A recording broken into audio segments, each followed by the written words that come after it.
ये आकाशवाणी गोरखपुर है। अब आप विकास राय से क्षेत्रीय समाचार सुनिए। मुख्यमंत्री योगी आदित्यनाथ ने विधानमंडल में बजट पर चर्चा का जवाब देते हुए कहा कि उत्तर प्रदेश प्रधानमंत्री नरेंद्र मोदी के मार्गदर्शन में आज जिस गति के साथ आगे बढ़ रहा है वो आम जनमानस में नया विश्वास पैदा करती है।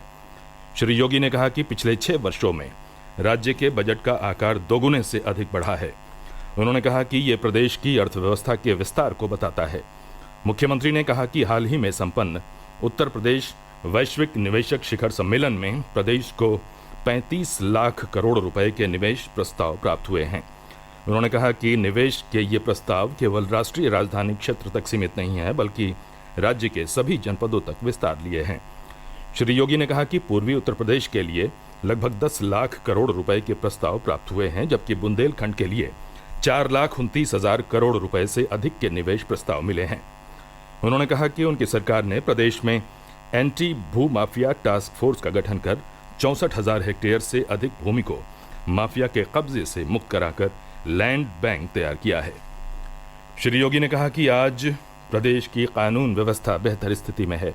उन्होंने कहा कि राज्य के सड़क मार्गों का विस्तार कर नए एक्सप्रेसवे बनाए जा रहे हैं। मुख्यमंत्री ने कहा कि प्रदेश में हवाई यातायात को भी सुदृढ़ किया जा रहा है।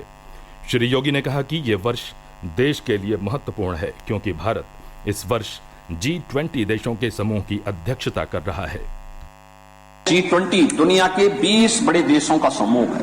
ये 20 वे बड़े प्रतिष्ठित देश जिनका दुनिया के 65% से अधिक आबादी जहां निवास कर रही है, 75% से अधिक ट्रेड पर जिनका अधिकार है, 85% से अधिक GDP पर जिन देशों का अधिकार है और 90% से अधिक इनोवेशन और रिसर्च पर जिन देशों का अधिकार है, वे G20 का समूह है। आजादी के अमृत काल के प्रथम वर्ष में प्रधानमंत्री मोदी जी के नेतृत्व में भारत G20 के देशों का की अध्यक्षता कर रहा है और उसमें से 2 बैठकें यूपी के अंदर संपन्न हो चुकी हैं।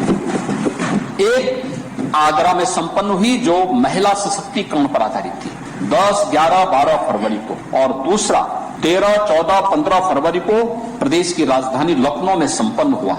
इसमें 20 उन बड़े देशों के प्रतिनिधि तो आए थे, उनके अलावा भारत के 9 मित्र देशों के आमंत्रित सदस्य भी भाग लिए और 7 अन्य देशों के संगठनों ने भी भागीदारी की। आवभगत से, आतिथ्य सेवा से वे अभिभूत थे। केंद्रीय सूचना और प्रसारण मंत्रालय के सचिव अपूर्व चंद्रा ने आज अयोध्या का दौरा कर श्री राम मंदिर निर्माण कार्यों को देखा।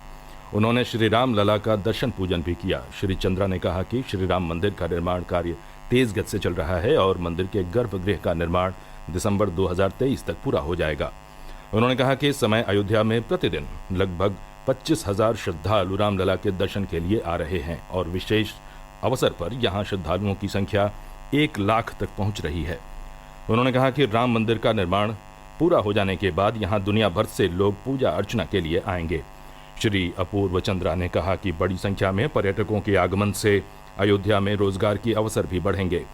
केंद्रीय सचिव ने यह भी कहा कि अयोध्या में विकास दिखाई दे रहा है।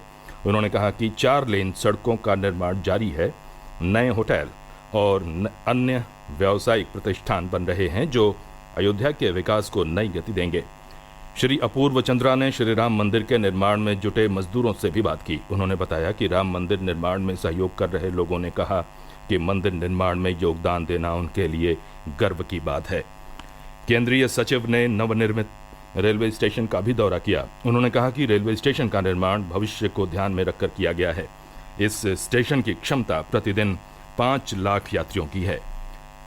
उत्तर प्रदेश लोक सेवा आयोग ने सम्मिलित राज्य प्रवर अधीनस्थ सेवा PCS परीक्षा 2023 की अधिसूचना जारी कर दी है। इस वर्ष कुल 173 पदों के लिए आवेदन मांगे गए हैं।